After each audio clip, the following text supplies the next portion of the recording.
وكذلك أنزلناه آيات بينات وأن الله يهدي من يريد.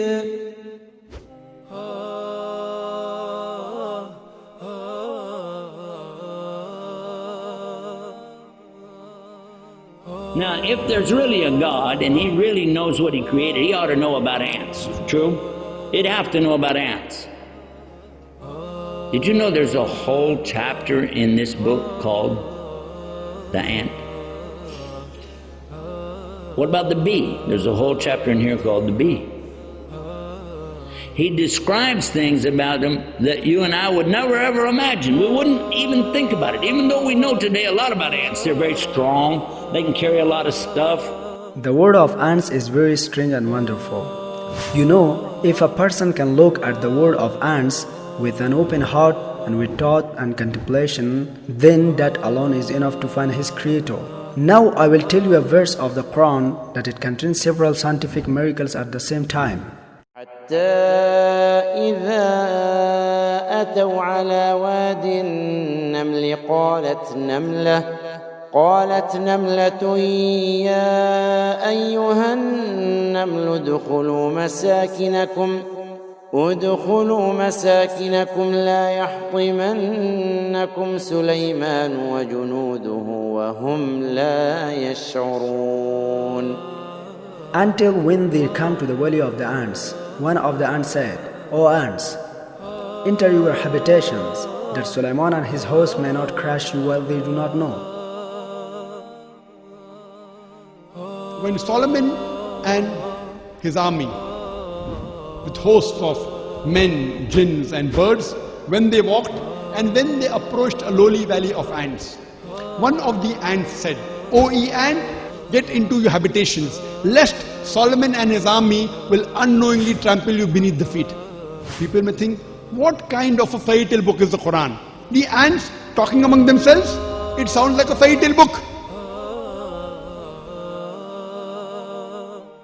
But today, after science has advanced, we have come to know that the animal or insect which has the closest resemblance to the lifestyle of the human being, it is the ant. They have a very sophisticated method of communication where they speak to each other. Scientists have long studied how various creatures communicate. Dolphins in the water, chimpanzees on land, birds in flight. But insects, could they possibly have anything to say? Well, when it comes to the tiny ant, it turns out the answer may be yes. Ants live in highly structured societies. They are masters of architecture and even agriculture. And now, scientists tell us, ants actually talk to each other. They do have a kind of language. Look at the back end of the ant, that's the abdomen moving up and down, vibrating. That's how ants make noise, that's how they're supposed to talk to each other. The Quran said that the ant talked to the other ants. This was a science fiction at that time. But that's exactly what Professor Robert Heitling discovered in the 90s. And after 6 years from studying, that the insects are really talking with actual voice. The Quran expresses the fact that the animals and birds of each group are for themselves a nation and a group like human beings. The ant buries the dead the same way as the human beings do. They have a very sophisticated method of labor in which they have managers, they have foremen, they have supervisors, they have workers. They very often meet to chat. They even have marketplaces where they exchange goods. And when an ant stores any grain, and if the grain begins to bud, it chops off the bud as though it knew that budding will cause rotting of the grain.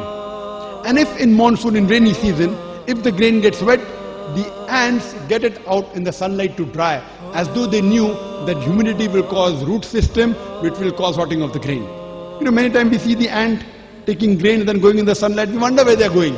They're going out in the sun to dry the grain, as though they knew that humidity will cause rotting of the grain. In this verse, the taw sakin in qalat is used for علامة التأنيث في الفعل الماضي غائب. It means this التاw sakin is the sign which is used for the feminine verb in the past tense. And in this verse, the taw al-marbuta in namlatun or namlah is the sign of ta'nis in the feminine nouns, which is one of the miracle of the Quran. He said it's a female ant, and he proved that the ants have a female queen. When Allah says she, referring to one or another of the animals, especially in the insect family, nobody could have known the gender of the insects back then. They couldn't have. But Allah knows. It's amazing, huh? Amazing. When one of the ants said, "O ants, enter your habitations, that Sulaiman and his hosts may not crush you." In Arabic language, "La yahtimannakum" means not crush you. New studies also indicate that the ant's body composed mostly of a large amount of silicon that enters in the glass industry, and the word crush is the most right and appropriate description and word for the ants. After a few words, there is another hint that the Quran used the term crack, not any other verbs, and now we know the ants have external solid skeleton that is actually cracked under pressure. How did Muhammad know these accurate facts? 1400 years ago. Still same man. Same man couldn't read or write. Same man living in the desert. Sallallahu Alaihi Wasallam. Who can speak with such precision 1441 years ago? Indeed, the creator of all things, with the same he is the creator of these ants, can provide such accurate information about them.